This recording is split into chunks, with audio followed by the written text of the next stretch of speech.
Good evening, everyone. I'm Katie Sacra, the Family Education and Engagement Liaison for the Global Foundation for Peroxisomal Disorders, and I'm going to serve as your host tonight. I'm so glad that all of you have joined us for the eye-opening facts about CVI, part 1 of a 2-part vision webinar series. I'm joined tonight by Marcy Meacham and Krista Olson, both deafblind educators, certified teachers of the visually impaired, and technical assistants from the South Carolina Deafblind Project. Additionally, both presenters are skilled in assessment, therapeutic approaches, and training on cortical vision impairment.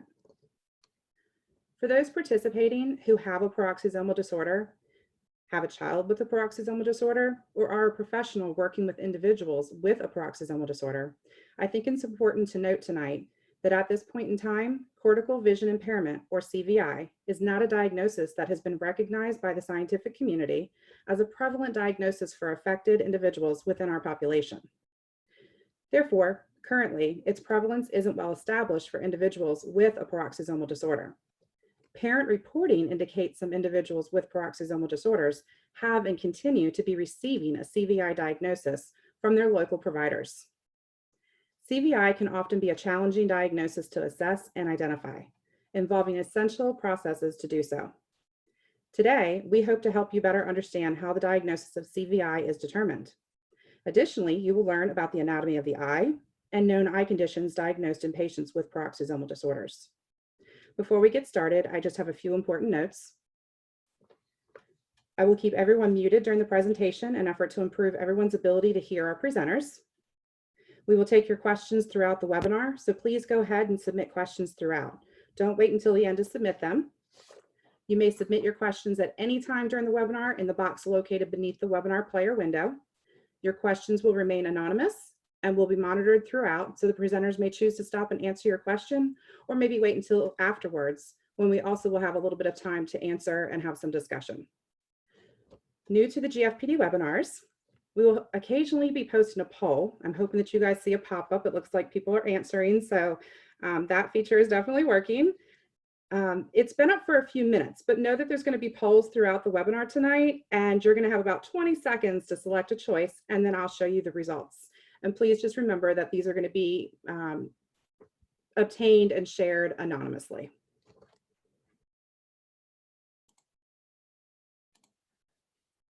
As you can see on the screen now, or at least I hope you can, here are the results from our first poll. Again, these are set up anonymous, so your answer will not be shown, only the overall results from the poll. With that, I'm going to turn the presentation over to Krista Olson. Hi, everybody. Welcome. This is our first time using the webinar feature on Zoom, so bear with us as we manipulate some things and try to figure them out, but we are so happy to have you all here. I see that we have a lot of professionals on the call, which is great, and a good amount of families, and then we have some other, and I know we invited a lot of people, so I'm sure we have quite a few people who fall into different categories, so we're really happy that you're all here with us. I tend to be a fast speaker, which is only good news because Marcy's going to be doing a lot of that CVI information, and I want to make sure she has a lot of time for that. But if you guys have any questions, Katie or Marcy can feel free to stop me. I have the screen up, so I won't be able to see the chat right now. So like I said, jump in whenever you're ready, and we'll go ahead and get started. There we go. So just a quick overview of what we're going to be doing while we're on this webinar. We're going to talk about the parts and the functions of the eye, some of the eye conditions, the characteristics of cortical visual impairment, just the basics of the CVI range, which is the tool used for assessment, the basics of the 3 phases of CVI, how diagnoses are usually gotten to, and then some accommodations, and then hopefully some time for questions. So the first thing that we're going to look at is just basic eye anatomy. And so the first thing we see is the eyelid. And that is the skin that covers the eye that basically, we all know we can hold our eyes open or we blink without thinking about it. And that pretty much keeps dust and irritants out of our eyes. The eyelashes also serve that purpose. The pupil is that black spot in the middle of your eye that you see most of the time. Now, I think most people think that that's actually something of substance, and it's actually a hole. So that's where the light enters into your eye. The sclera is that white part of your eye, so that outer layer of the eyeball, and it protects your, the inner part. The iris is that colored part of the eye, and that's the part that also expands and reduces around the pupil to allow light in. So we all know, you know, if your pupils get smaller or darker, depending on how bright a room is or when you walk out into the sun versus a dark room. And so our iris is, the muscles in the eye control the iris, and that's how that expands around there. The cornea is the clear covering over the front of the eye. So when we hear about things like astigmatism, that's where we talk about like the ridginess on the front of the eye. So that's another layer of protection for the front. The ciliary body is responsible for changing the shape of the lens. And so if you look in the picture in the lower left, you'll see these tiny little threads kind of coming above and below that lens. And those are what change the shape of your lens to make sure that it focuses the light to the right space and, you know, to make sure that everything goes in the right place. And so let's see, we've got some more here. That lens sits right behind your iris and your pupil, and it changes shape depending on the distance of your focal point. So it's going to change if you're looking at something really, really close or if you're looking at something really, really far away. The vitreous humor is liquid inside your eye. And I just share this in the sense that when I was going through training for my TVI degree, we had to dissect an eyeball. And I remember being so amazed that the liquid in the eye is actually what holds up the retina. So when we have any kind of issues with the fluid in the eye, that can also affect how the function of the inner eye is working. The retina is the thin layer that lines the back of the eye. It's what collects all of the information. So whatever we see, everything goes back to that retina and then goes back to the brain. The choroid is what is between the sclera and the retina, and that helps nourish the parts of the eye and the retina. And the optic nerve takes all of that information that we get coming in from the light sources and brings it back to the brain as electrical impulses. So after we get through the eyeball part, it travels up the optic nerve, and then it actually so you'll see that it kind of splits off. So part of the left eye goes left, and then part of it goes to the right and switches spots. So the optic schism, and I'm probably pronouncing that wrong, is where those optic nerves cross the paths basically, and they start to switch areas. The optic tract is where the bundle of nerves that include that outer part of the nerve fibers and then the inner part. So the nasal parts cross paths basically. The inside of the nose goes from right to left and left to right. And then the visual area of the thalamus is where that information gathers before it goes to the visual cortex. And the visual cortex is in the occipital lobe, and it's responsible for processing all of our visual information.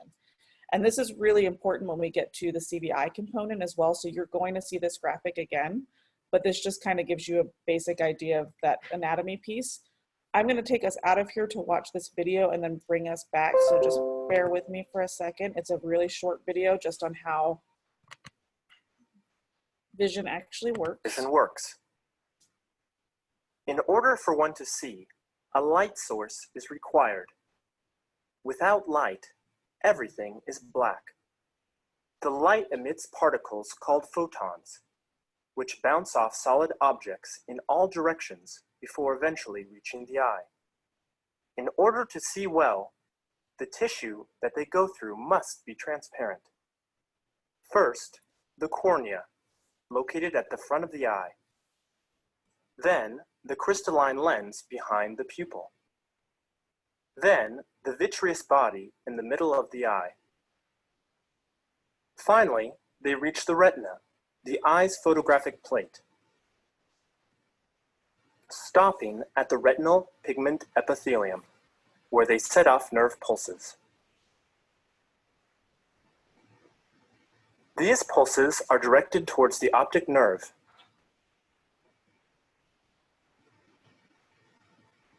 And then the optic pathways, before arriving at the occipital brain where the image is formed.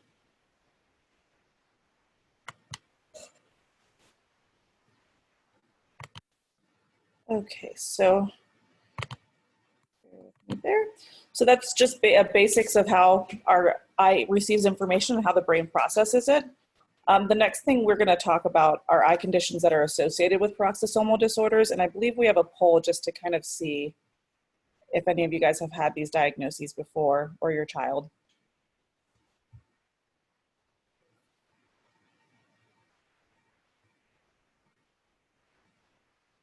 So right now, anybody who can't see the screen, we're just polling our audience. What vision-related diagnosis have you or your child received?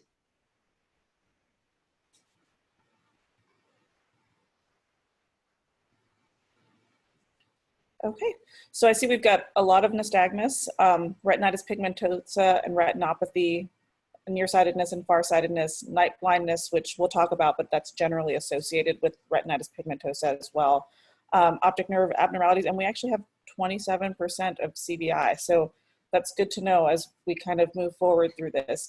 So I'm just going to kind of, based on that anatomy information that I gave you and a little bit more description, kind of talk about what each of these eye disorders means. So let me move on here. There we go. So nystagmus is, for those of you guys who have children or who work with children with a visual impairment, it's that movement of the eyes that goes either side to side, up and down. It can be pendulum-like, sometimes it's circular. What that is that eyes are trying to find a focal point. And so there may be some issues with visual clarity, so also known as acuity, or depth perception. It's also really, really good to know that if a child has nystagmus and it looks like their eyes have slowed a position and they maybe have their head turned in a different way, they have found what's called the null point, which is the spot where their vision is kind of stabilizing right there where they see the best with their nystagmus. And so a lot of the times it's really easy as adults or teachers to correct head positioning if it doesn't look like somebody's looking straight at you.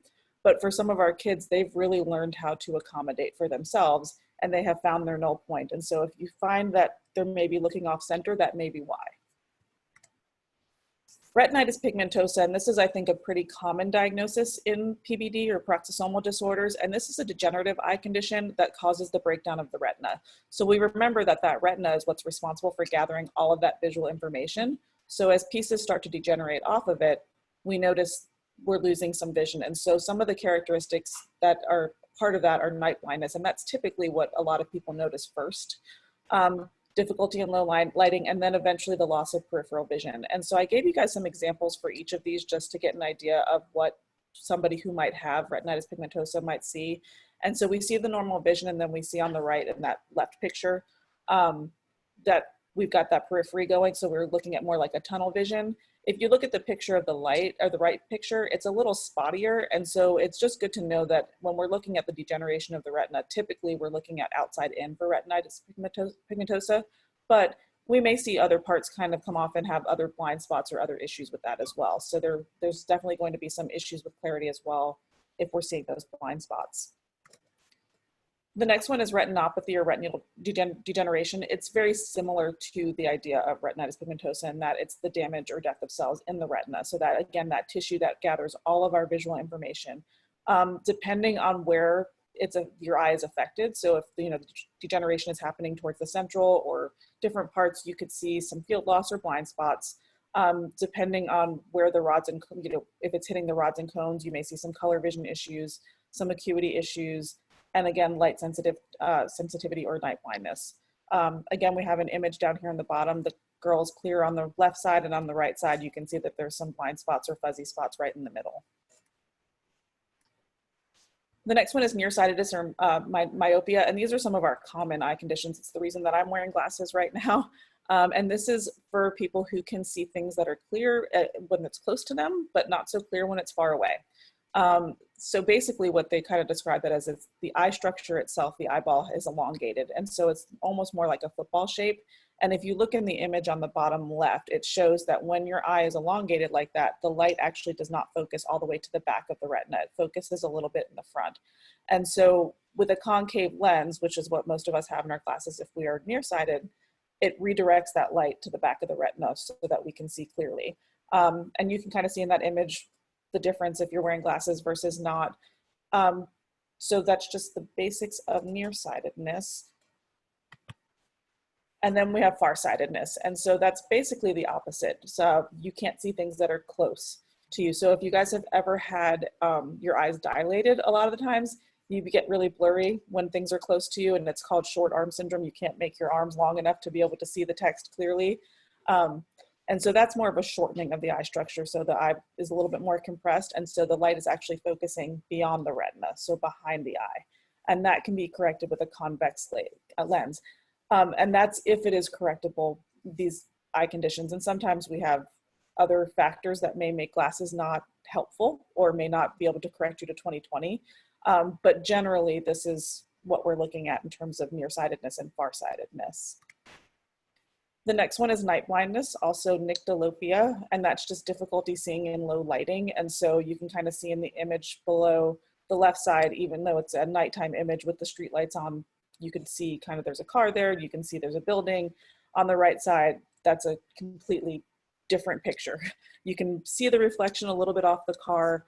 And so this is when we notice, at least for students that I've worked with, when we look at night blindness, is as soon as the lighting goes low in a classroom, if they're up and walking, their hands may go out immediately to brace themselves so that they can find their way around.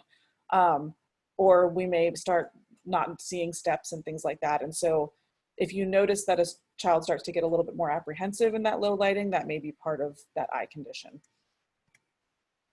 Optic nerve abnormalities, and there is a list of possible optic nerve abnormalities, so I'm going to talk about these in more of a general sense. This can be a lack of development in utero of the nerve, and so that's where we see things like optic nerve hypoplasia, if that's the diagnosis that you see. It could also be trauma to the eye. And so I will even give an example. My sister has frayed optic nerves, and so she has no vision in one of her eyes because we actually don't know if there was trauma or not, but that optic nerve was damaged. This can affect visual acuity. It can affect your color vision, and it can affect the speed of the information traveling to the brain. And this was something that an ophthalmologist had told me, that if we have some damage to the optic nerve, or what's called optic nerve pallor, which is a paler optic nerve, that information may be getting to the brain a little slower. So they may need a little bit more processing time. This can vary in severity. Like I said, if you have a frayed optic nerve, you may not have any vision in that eye. If you have less nerve fibers, it may just be a little bit, like I said, slower. So we may just see a difference of functioning depending on what that condition is. I do see there's a question up here, so I want to just take. So Maggie has said, is this where optic nerve pressure would be categorized? It is where the damage is done. So when that pressure is actually increasing in the eye, and we're going to get there in just a moment, that pressure actually starts to concentrate onto the nerve, and then that starts to kill off the nerve cells that are going back there. And that's usually part of glaucoma. So I think that might be one of our next ones. It is. So good question, good timing, Maggie. This is high pressure within the eye, basically, and that causes the optic nerve to deteriorate. So it starts to kind of kill off those nerve cells. This can reduce your visual clarity. It can also cause blind spots, tunnel vision, halo around lights, depending on the type of glaucoma you have. And so I did find another image for that, but I didn't want to overload you guys. But if you start to see lights and then there's a brighter light around them, that's another sign of glaucoma or an effect of glaucoma. Nausea and redness of the eyes can also be things, indicators of glaucoma. You can see in the picture on the bottom right, the clarity of the vision, and then we start to see some fuzziness around the edges and just other issues in terms of brightness. And so it kind of affects everything. And they call this kind of the slow effect. So people don't necessarily always notice when they're losing their vision with glaucoma because their pressure could be increasing gradually over time. The next one is cataracts, and this is a cloudiness of the lens, and this can basically just reduce your visual acuity and have sensitivity to glare.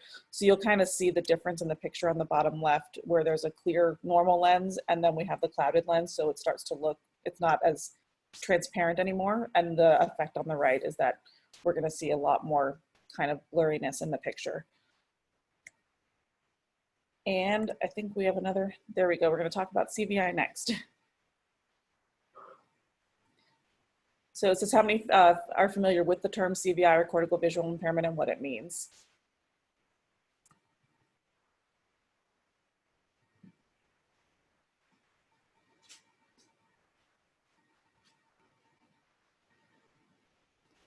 Okay. So we have 40% of people who have heard of it and know what it means. Some people that know just a little bit, and there's about 20% of people who have never heard of it. And then we have just people that have probably heard the term, but maybe not learned a lot about the actual eye condition. So I'm going to hand this over to Marcy and let her get started.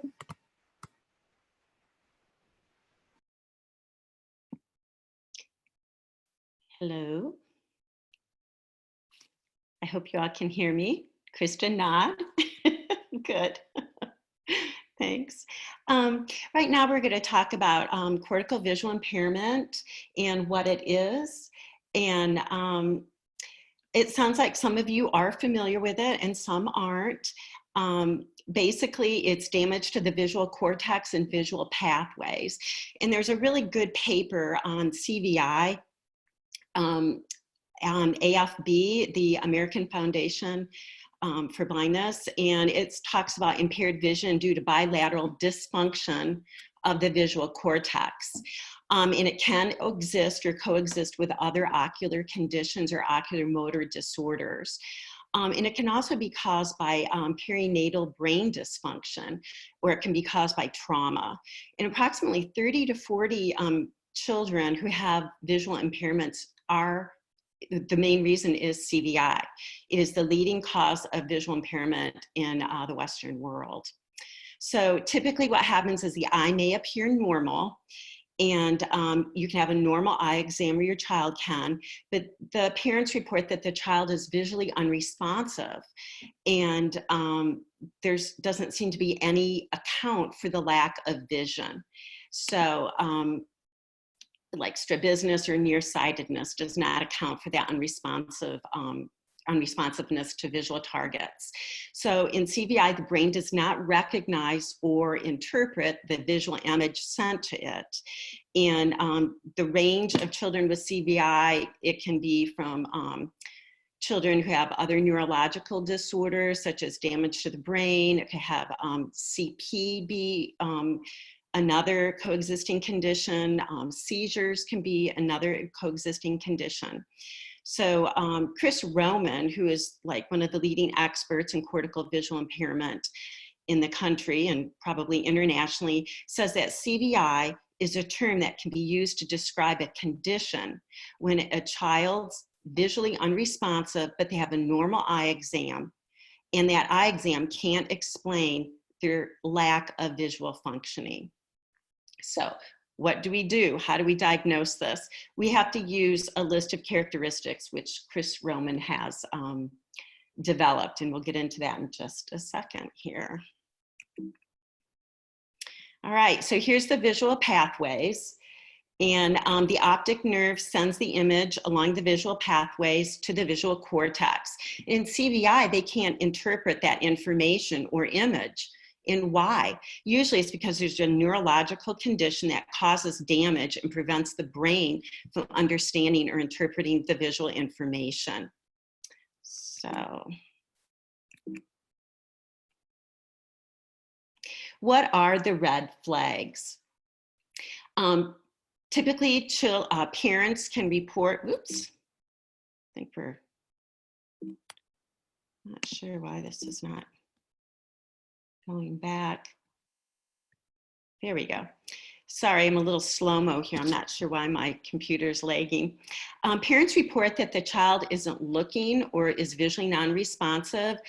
They can gaze like at light sources to the exclusion of everything else. And also there are some medically significant histories for neurological damage. And we're going to explore those. So significant medical history. One of the biggies is periventricular leukomalacia, which is a mouthful. And it's just decreased blood flow to the brain tissue, and it causes the tissue to die, and it affects the nerve fibers and motor control. Another one, hypoxic ischemic encephalopathy, which is another big mouthful. That one is just basically a lack of oxygen at birth, typically. Intraventricular hemorrhaging, that's a brain bleed. You also have the possibility of a stroke or infection. And infection can be like, it could be like toxoplasmosis, it could be maybe CMV, perhaps herpes, some of those that could cause it. So some pretty serious things. But the good news is CVI does improve with intentional, meaningful, targeted interventions. And we are going to get into those. So Chris Roman has described an approach to assess and how to intervene in order to improve cortical vision. cortical visual impairment and lessen the impact that it has on children and help them learn to use their vision in a way so they can learn about the world around them. There's 10 behavioral characteristics of CVI, which we're going to go over. Dr. Roman developed the CVI range, and it's a functional vision assessment tool developed for educators and therapists to use with kiddos who have a CVI diagnosis. And by understanding these 10 vision behaviors, these characteristics, and then the 3 phases of her CVI range, it helps guide us in coming up with some meaningful interventions in order to help these children learn to use their vision. So the CVI range evaluates 10 specific behavioral characteristics common to kiddos with CVI. And I don't know why my screen keeps moving back, sorry. The presence and intensity of each characteristic places the child where they're at on the range, and we are gonna explore that. Okay, so here's the 10 characteristics. You've got the, we're gonna look at the visual field and what goes on in the visual field. Does a child respond more on one side or the other? We're going to look at colors. Most children have a strong preferred color. We're going to look at movement and how children respond to things that move, visual novelty, latency. Visual novelty means, do they respond better to things that are very familiar to them or things that are different to them? Latency, how long does it take them to respond to things? Visual complexity, and there's 4 parts to that, and we're going to go over that. Light gazing, which is typically non-purposeful and to the exclusion of looking at anything else. Distance viewing, how that's very difficult for children with CVI to see things at a distance, typically because of the complex background. When you're focusing on someone 10 or 20 feet away, you're seeing a lot of background. Visual reflex response, which is just something that she's noticed that children who are touched or have a visual threat coming quickly to them have a very latent response, blink reflex, or it's absent. And then the last one is visual motor, and we'll talk about those. Okay, visual field. Does the child see better in a certain visual field? And that's very typical of kids with CVI. Usually they have a preferred side on the left or the right. They can see typically in the upper field, probably by phase 2. The lower field is usually the last field to that the child develops visual awareness of. And that's a really important thing when we start thinking about interventions, such as, hey, if a child is not very visually responsive, let's say on the right side, we're gonna want to present objects or visual targets on their left side and then maybe slowly move it in. So that's a really important thing to know about. The lower field, as I said, is usually the last one that they understand and they see. Color. Children with CVI are very driven by color, and that's a wonderful thing because we can use color to get the child to look, to attract their attention. And often children have a preferred color. And I don't mean like what's their favorite color. I mean that they may have a color that it's just like an irresistible urge to look at. Oftentimes they may be yellow or red.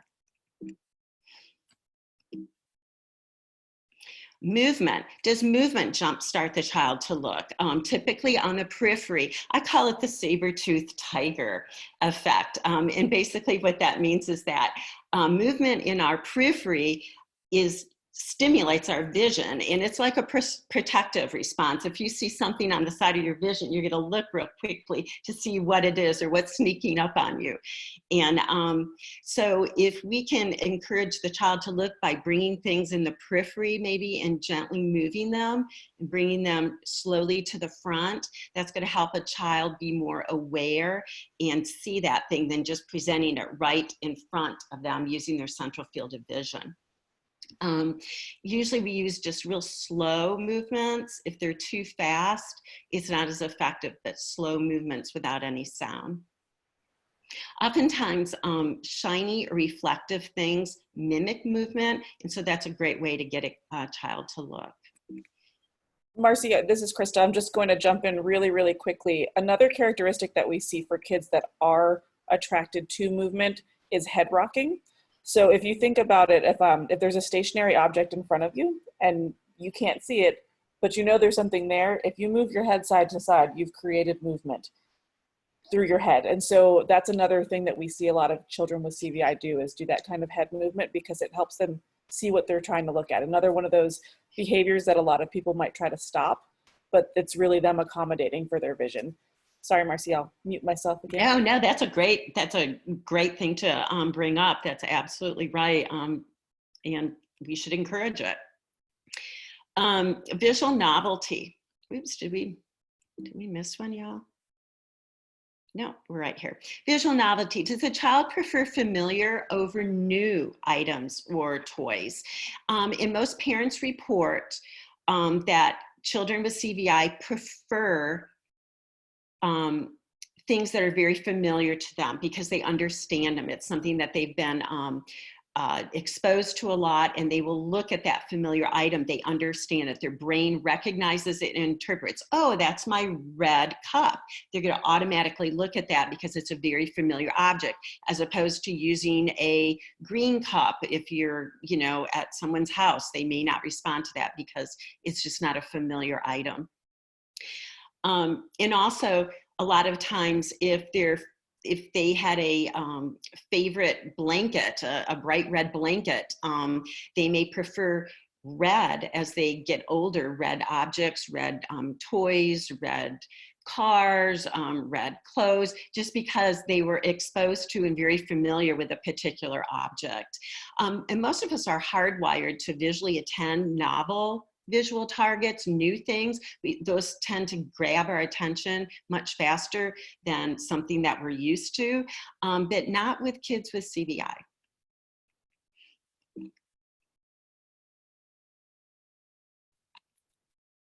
The next one is latency.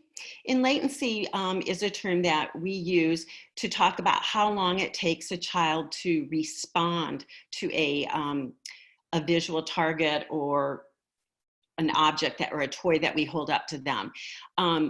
If you present that visual target or that item to them and in their preferred field, you have to wait a long time, particularly with children in phase 1, just as they're learning how to use their vision, and not use sound or talk to the child while you give them a chance to process that there's something there. So sometimes 20-30 seconds is not unusual for a wait time for children with CVI, to give them time to process it and be aware that that thing is there, that target is there.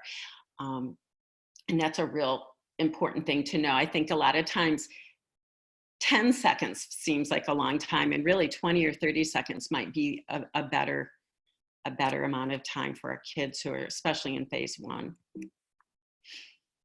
Complexity, oh boy, complexity is fascinating. How does complexity affect vision?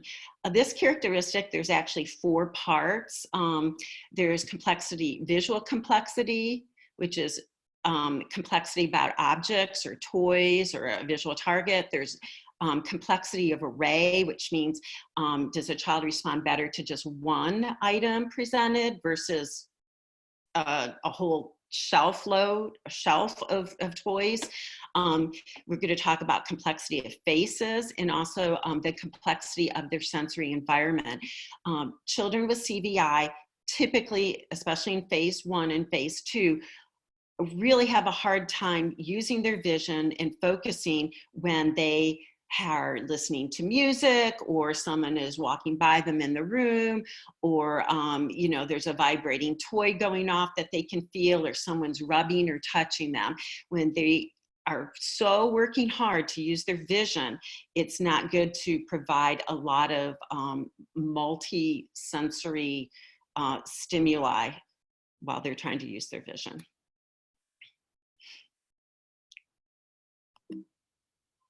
Slowly, there we go. Visual complexity. What does the child prefer to look at? Is it an object with one color versus an object with many colors?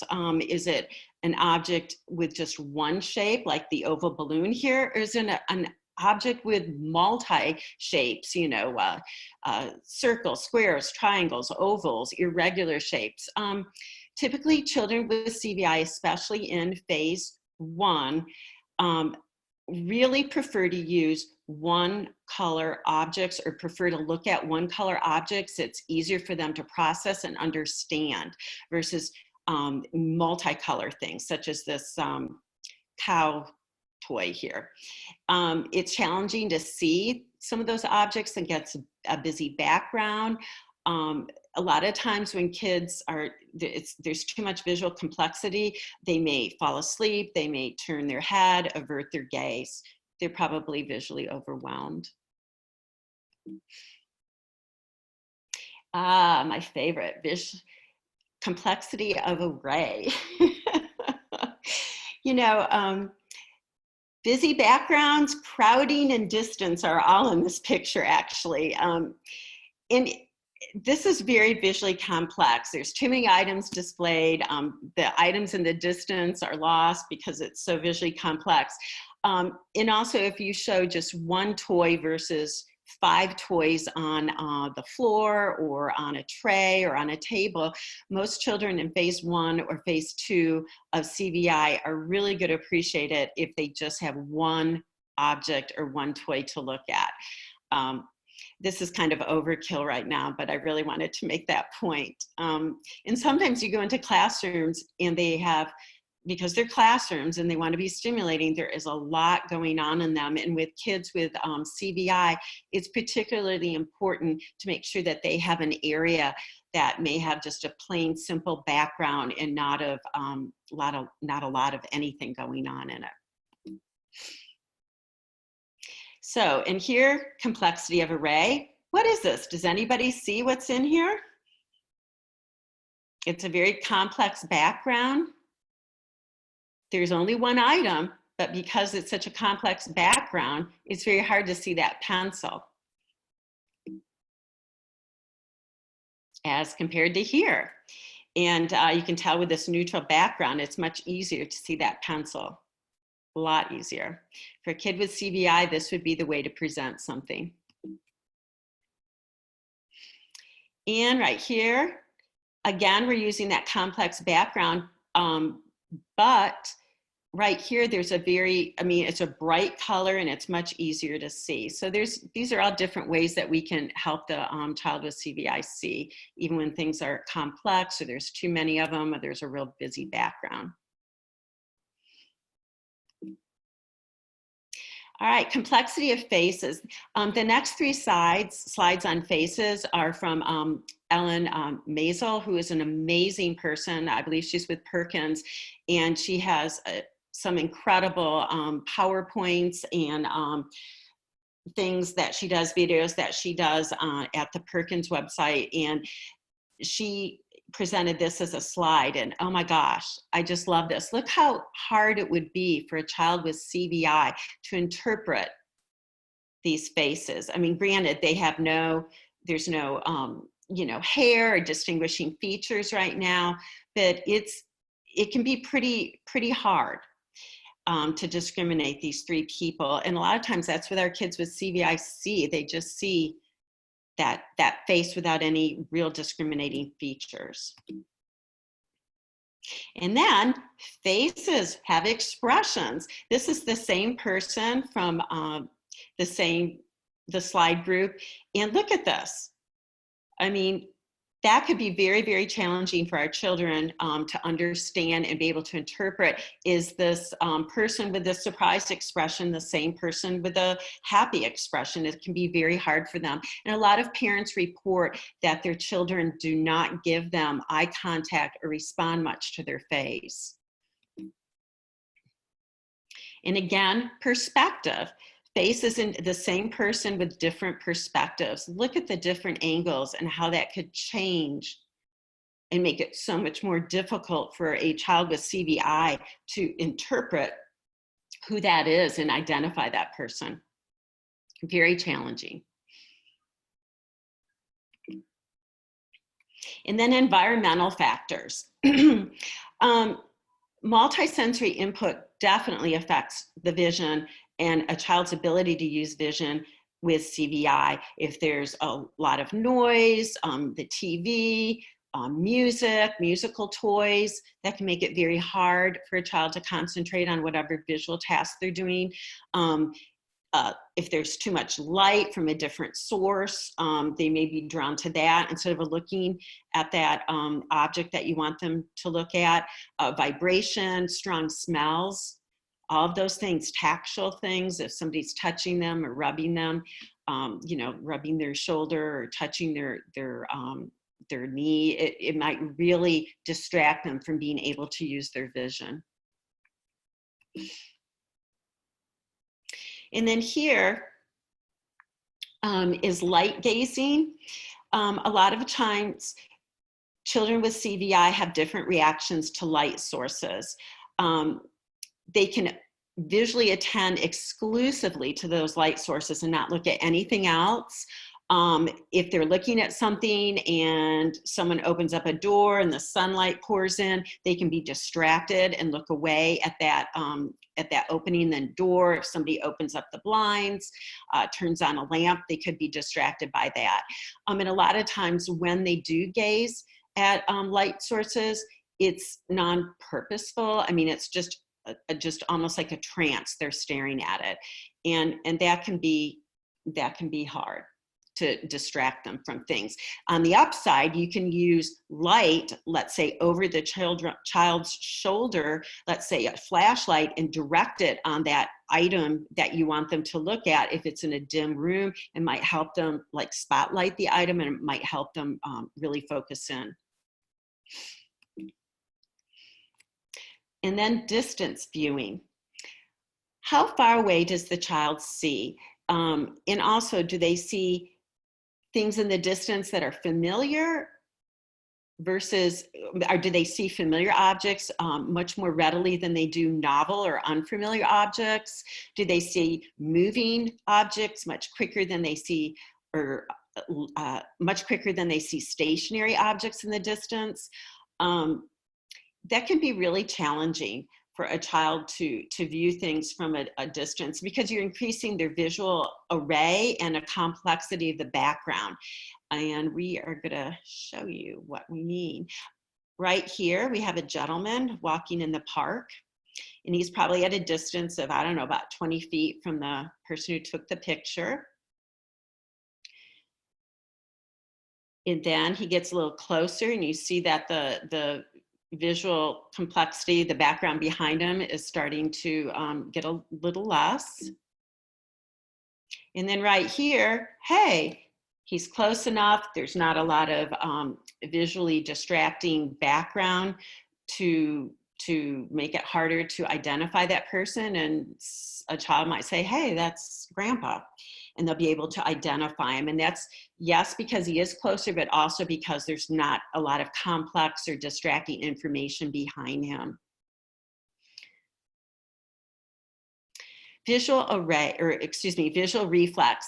A lot of times with kids with CVI, they don't have a blink reflex to touch, like on the touch between their eyes, touch their nose, or to visual threat, or either one. And also the quality of the response could be slower, or as we call it, latent, or a delayed response to a visual threat, or a touch to the nose. Oh, this one, visual motor. This is probably one of the most important characteristics that is just so particular to CVI. Looking and reaching, does it occur at the same time?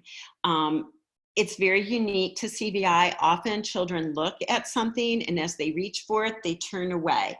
And we think, Chris Roman thinks, and other people who've looked into this think, like Dr. Gordon Dutton from Scotland, they think that it's too hard for the child to do two separate things: use their vision as well as motorically reach out to get something. So let's see if we can't play this. Yeah, it's going to go real fast. Yeah, you can see him. He's directly looking at that item, and he's looking at it. He doesn't turn away from it. That's definitely a child with typically developing vision. Oftentimes what you see first is that they look again, and then look away as they reach for it. That's typically phase 1. In phase 2, they look and turn away just as their hand touches the item. And even into the beginning of phase 3, the child can look and just at the last minute shift their gaze away as they touch the item. It's interesting, very unique to CVI. Do we have any questions so far? It looks like we do.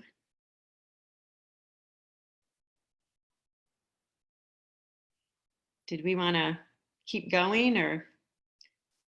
I am sorry, this is Krista. I'm going to jump in for just a half a second because I feel like we may have left out the latency slide. And so I just wanted to address that. And that's just exactly what Marcy had mentioned before, just a delay of response. And so we may see that we present something visually, and then it takes a few seconds before the child turns their head towards it or tries to engage with it. And that's the basics of latency, but I didn't want to leave that out because I realized that it was not in there. So leave it back to you, Marcy. Thank you. All right. There is a question. Any ideas on how to promote crawling for a child with CVI? How to promote crawling?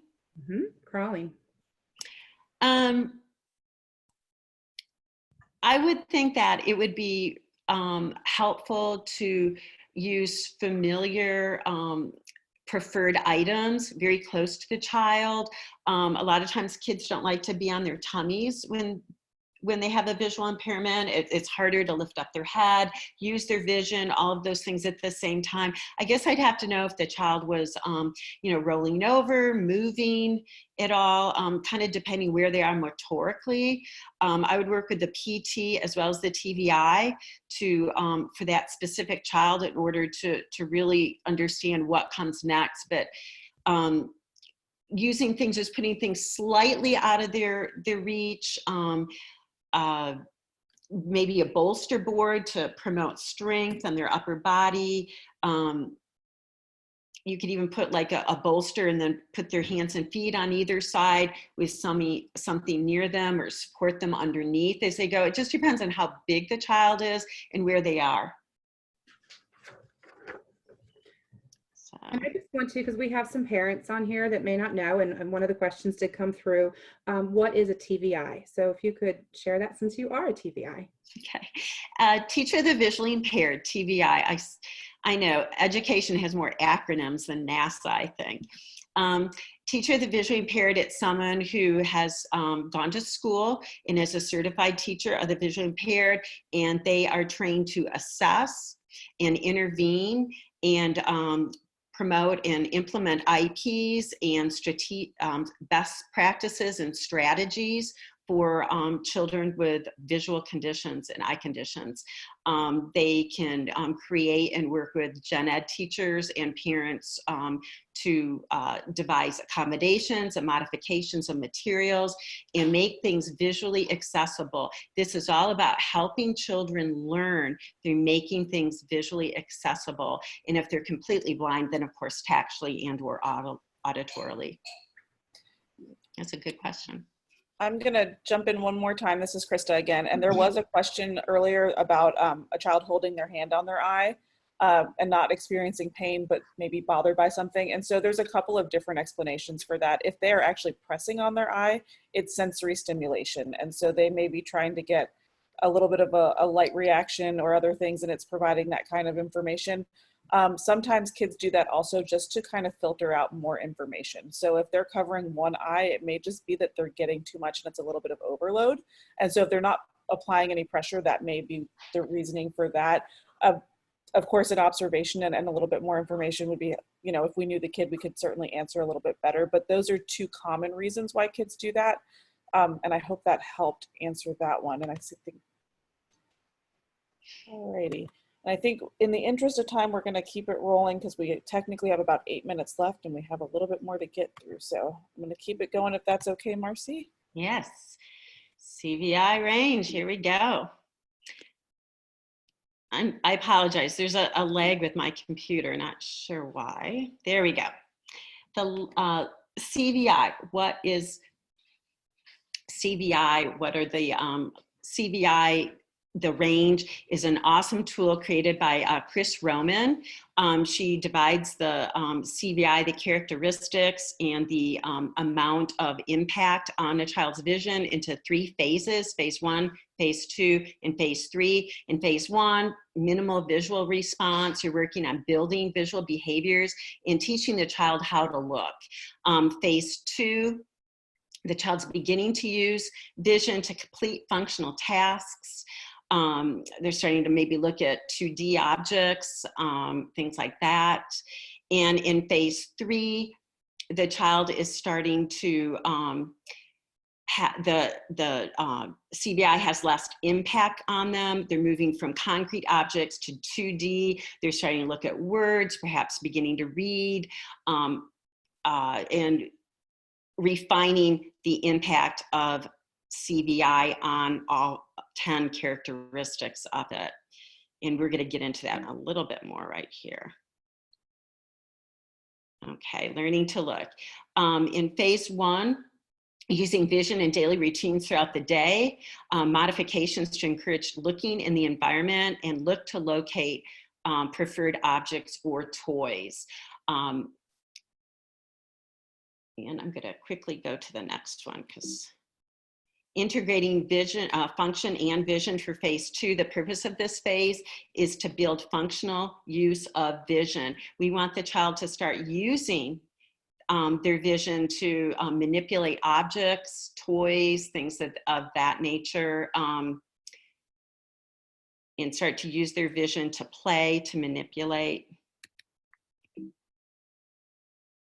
In phase 3, looking to learn, focusing on seeing, identifying pictures, details, words, and the impact of the 10 characteristics on a child's vision is much lessened by this point, which is a really good thing.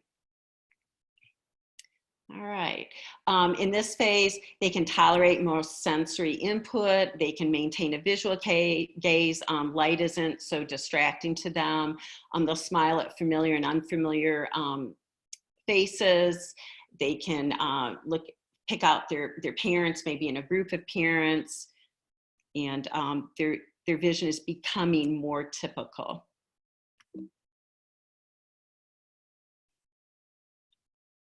All right. And I think we have I'm going to jump in on this one, I believe. Yeah, So we're going to talk quickly about diagnoses, and we do look for, as teachers of the visually impaired, we do wait for a diagnosis from a doctor typically, although we may start seeing signs of characteristics and ask a parent to maybe ask about that.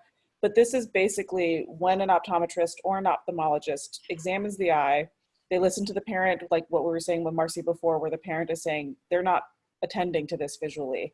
And we look at some of the visual functioning. Now, they are not going to spend a ton of time and ask you functional questions. That's more of the job of a teacher or the visually impaired, but they are going to look at what you're doing during the appointment. If the eye structure is intact and they can't explain the visual functioning, a lot of the times that CVI diagnosis might be made. This can coexist with other conditions, and so if it does, you know, they may not be able to describe some of the other features that are happening or things that are happening and functioning. And so again, they may have that with another condition going on. We did have a poll go up to see if we've got a diagnosis, and we've got just about half and half of people saying that they've either gotten a CVI diagnosis or they have not. So that's good to know. The optometrists, the medical doctors are not trained in the range at all. And so they are just looking at the medical diagnosis. I want to just put a couple of disclaimers on. First, I know we've talked a lot about some of these characteristics. If you feel like your child has one of these characteristics, or is maybe doing like doing the light gazing, or doesn't have the lower field, that doesn't necessarily mean they have CVI. This is a combination of characteristics. So a child must have more than one of these or two of these to be considered a child who has CVI. The other thing that I just wanted to make note of is there is what, at least in our experience as teachers of the visually impaired, two kind of realms of thoughts with the doctors. Some doctors believe that this is a brain issue, that they don't feel qualified to diagnose it, or they don't feel comfortable or not familiar with it, and they don't diagnose. So we have an underdiagnosis issue. And then we have doctors who, when they can't explain something, and this is not by any fault or any blame shifting, it's just when they can't explain a visual behavior, they sometimes jump to CVI because they don't know if there's any other reason for it. And so we sometimes get a diagnosis of CVI when it's not true CVI. And so that's kind of where the range comes in, and we're going to talk about that in just a moment. So the poll basically says if your child was diagnosed with CVI, were they told later that you did not have it? And most parents said that they did not get a the diagnosis was not rescinded. Some don't know, and some have gotten a mixture. So I'm going to move on from diagnosis and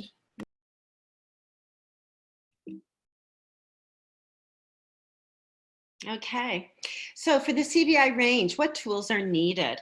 There's an interview form that you can, that Chris Roman has created that asks questions for the parent or teacher or both. Good teacher of the visually impaired will have a CVI assessment kit, just items they gather together. There are essential forms created by Chris Roman and scoring guide. And those are some of the important things that you need to use to get a CVI range.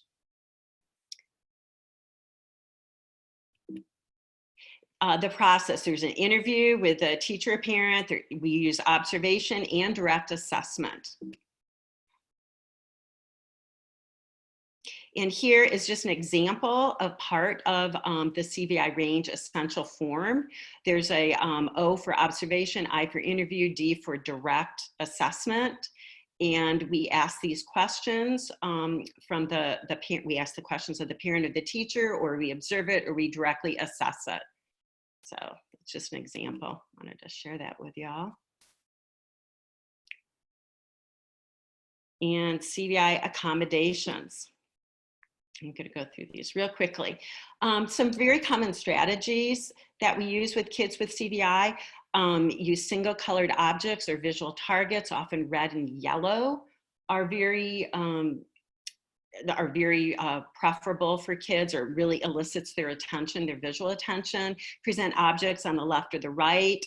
These are all for kids in phase 1. Increase the wait time for response. Slowly move visual targets, especially on the periphery or near the front, in order to get them to look. And also present one item at a time. Use familiar over unfamiliar objects. Use shiny or reflective objects, like those mylar balloons, for example. Present items on a neutral background, and try to work in quiet, usually low lit rooms. That really helps. And this right here is a little room, and we often find these are really helpful for kids who are especially in phase 1 of CVI, because it brings everything up close. Because kids with CVI, especially in phase 1, they're not responding to anything beyond arm's length. And if you place a child in this little room, and drop down all these really cool objects, it's something that's very close to them, and they can visually examine them, grab them, interact with them. So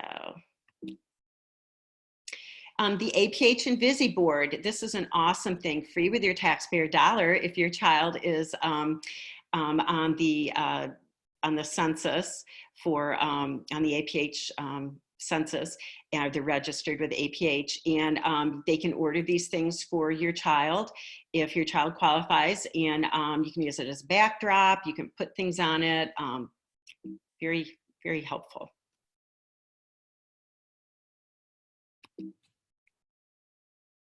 And also you can use it as an activity backdrop. Here you have a child who is using switches, and also there's lights there, and he can maybe turn the lights on and off.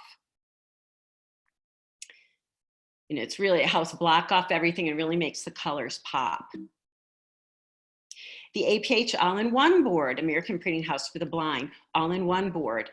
This also is free with your taxpayer dollar if your child is registered and qualifies. One side is a black felt that you can attach things with Velcro to, and the other side's a magnet and a whiteboard, and you can write on it too. Very, very great tool. Good intervention. And also the APH work trays. There's different sizes, and they have 2 different colors, black and yellow. And you can help contain things and present things. When we were talking about array, you can put 1 item at a time. And those are very helpful as well. And then here's Ellen Maisel. She's amazing. This is, I just kind of froze one of her presentations, and look at all the different things she has up there. She's got, it looks like part of an Invisi board, and she has red tape around it to show a child where to put. It looks like a cardboard picture of a watermelon. It shows her there's some bowls right in front of that watermelon picture on the tabletop. The plates have a red rim of tape around it. She's got a shape board over there on the right with the shape and outlined in red. Those are just really cool things, highlighting those visually important things you want a child to focus in on. Using color tape works great. This is for an older student who does work activities or transition activities. And as you can see, the washer and dryer where you open and shut it, those things are highlighted. It looks like the program, the buttons are highlighted as well. And here's some more use of color.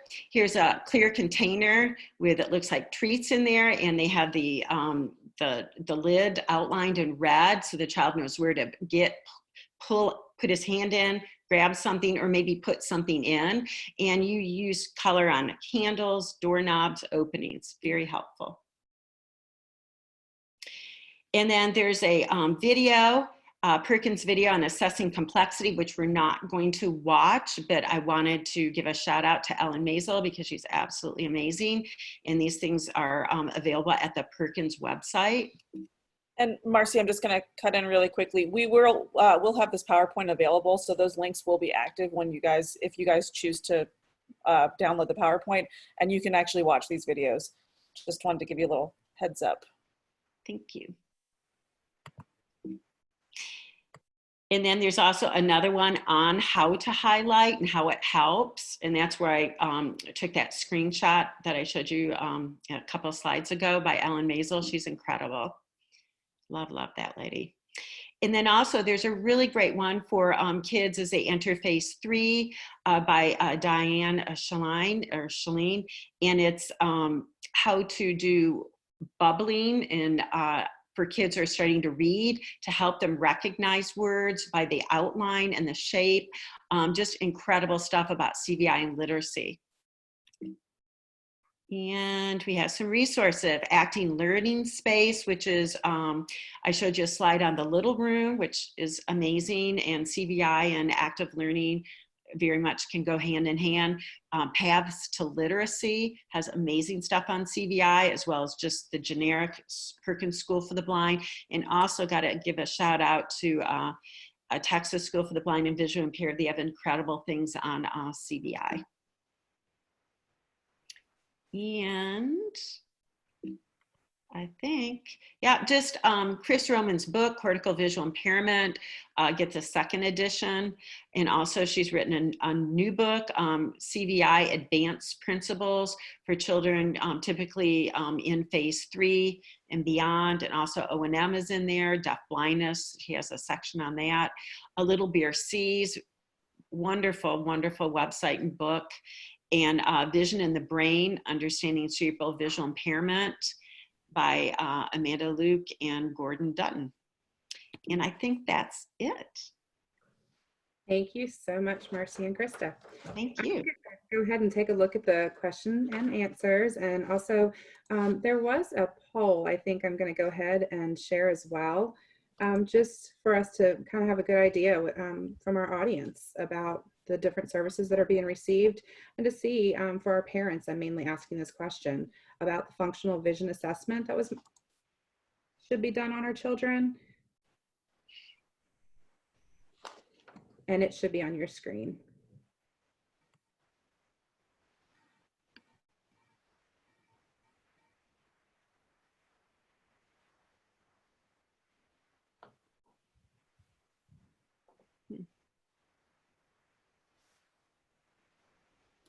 So I'm seeing some kids are getting them on a yearly basis, which is great. It's mandated federally every 3 years. So getting them every year is awesome. But we also know that generally the diagnoses that go along with peroxisomal disorders, being retinitis pigmentosa being one of the more prevalent ones, it's probably a good thing that we're assessing yearly because you're going to see some vision changes, and we're expecting vision changes. So it's good to see. So we've had a great level of participation tonight. So we're going to, just to help keep the background noise minimized, we're going to continue to keep everyone muted, but we can unmute individuals so that we can have some discussion if just for a few minutes. I know we ran over a little bit, but it looks like everybody's still hanging in there. So if you wanted to have a few questions answered and a little bit of discussion, we'll definitely take a few minutes to do that. The chat box is still available. The Q&A area is still available. I did see a question in there from earlier. I also saw that it was, do you feel kids with peroxisomal disorders are over or underdiagnosed with CVI? If I'm going to be 100% honest, like what Katie had said in the beginning, is that this is not a typical diagnosis that's associated with peroxisomal disorders, or at least not as of right now. So I can't really speak to it. I can say that if we know that there are some complications with brain functioning and things like that, or white matter, there's certainly a possibility that CVI does coexist with those other conditions, or there may just be other factors. So I would love to believe that doctors are diagnosing correctly. I do think it kind of takes a team to really figure out if it's true CVI. I think the doctors can make the diagnosis, and then the TBIs kind of follow that up with that bonus information. Not really bonus, but the functional information. Marcy, would you agree or disagree with that? Can you hear me? Yes. Good. Yes, I would agree with that. Different states have different guidelines as to whether it's appropriate to use the CVI range if there has not been a diagnosis. So, you know, that's something that each state determines on their own. Just a lot of the different interventions are helpful for all kids, regardless of if they have a CVI diagnosis or not. And this is Katie Sacra with the GFPD, and I definitely agree with this information that it's really not something that it's not well established. And I think that's why it's so important that we had this webinar, and I'm grateful to Krista and Marcy for sharing this information, because I think that it is unknown and it needs to be known. That's the importance of having natural history studies and participating and sharing your records so that our scientific community can be able to obtain valid, good information so that we can get this information out there, because that's only going to improve the lives of individuals with peroxisomal disorders. So I really appreciate you guys sharing this information, empowering our families to be able to understand this better so that we can make sure that our children are having correct diagnoses. I think I'm not sure if we have any other, I see one other question just popped up. Is it ever too late to train the eyes of a person with a CVI? For example, if they're 20 years old and have never had to use their vision? Oh, I don't think it's ever too late. It's never too late. Chris Roman and other people have talked about the neuroplasticity of the brain, and it may take them longer to learn to use their vision, especially, let's say, if they're in phase 1 and they've received delayed CVI diagnosis, but it's never too late. I agree with that. And again, the modifications and the accommodations may be more intense depending on what phase they're in, but that doesn't mean that we can't put those things in place even for a 20-year-old. So I completely agree, especially because it's rare, but you can occasionally see it with a traumatic brain injury, CVI come along with that, and that can happen at any age. So it really just depends. I'm not sure if the other questions, if you guys were able to see some of the answers, I did type some answers in there, so I just wanted to just review those really quickly. We were asked who evaluates the students. Is it only TBIs? Technically, the CVI range, most of the people that are trained on it are teachers of the visually impaired. However, Chris Roman does say that she will train anybody who's interested and try to help them hone their skills. And so she actually says that occupational therapists can do a really good job at the range as well. But typically, you're going to see TBIs as the ones that are going to complete the assessment. The next thing was somebody had suggested David Brown's work in multisensory impairment. I can't agree enough on that one. We just had him out in South Carolina to speak. He's phenomenal. If you Google his name and deaf blindness, you will find several articles. He knows Charge syndrome very, very well, which is another rare disease. And so he speaks a lot to that, but a lot of the sensory information that he addresses crosses all deaf blindness boundaries. Let me see if there was any other. Somebody had asked about what APH was. That's the American Printing House for the Blind. If your child is diagnosed with a visual impairment, they are put on a census, and that allows the teacher of the visually impaired to order them materials, and those come free with your taxpayer dollars, as Marcy would say. So most of the things in that APH catalog are available for children to use if it's ordered by their teacher of the visually impaired. Somebody had asked, why does CVI somewhat mirror retina degeneration? I think it's hard to say. I think a lot of characteristics cross over in a lot of eye conditions, and so it's hard to kind of weed that out. And so again, I think a lot of the times when people can't explain it, it becomes the catch-all. So, but I think of things like, we know with retina issues that we're looking at lighting components or things like that. And so, and CVI does have a lot of light heavy characteristics. And so there may be just some of those things that look like the other thing. And that also doesn't mean that they are not coexisting. So it could be that you have both conditions and you're working through both of those things.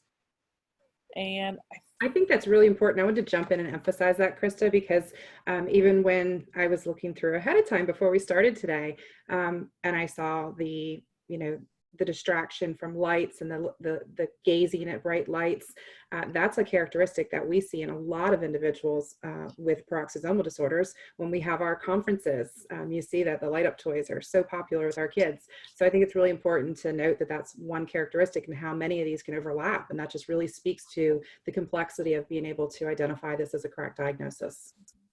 Yeah, and this is Marcy, and I also think that that significant medical history is definitely a guideline that probably ophthalmologists and optometrists will use when they are diagnosing. And we have a question in the chat pod about registering, and I'm going to guess you're referring to the American Printing House census. And that actually, the teacher of the visually impaired, once your child is identified and receiving services, the teacher of the visually impaired is responsible for registering that child, or the district, however the district has set it up. So if your child is receiving services from a teacher of the visually impaired, I'm going to say I'm 99% sure, as long as everything's in place, that they are probably already on the census. So because that's just a typical piece of what we do yearly for the job. So any other questions? Thank you everyone for joining us tonight. We're going to be sending out a listing of all these great resources. I know Krista had shared that her and Marcy's PowerPoint will also be shared. We'll have a listing of all the resources that were listed as well, and a survey, so please be on the lookout for that. There's also going to be a part 2. This was part 1 of a fantastic webinar series, so stay tuned for part 2. We'll be announcing some more details about that in the very near future. And Krista and Marcy, thank you again for your time. This was such a wonderful learning opportunity for professionals and families. To our audience, thank you for participating, and please know that you can send additional questions, and we can reach out to Marcy and Krista if you think of some questions afterwards. My email is Katie, Katie, @thegfpd.org. So feel free to message me if you have some questions that you just burning questions that you thought of after this ended. So everyone, thank you again. Have a wonderful evening. Stay well and healthy. Good night. Thank you. Thank you. Bye. Take care.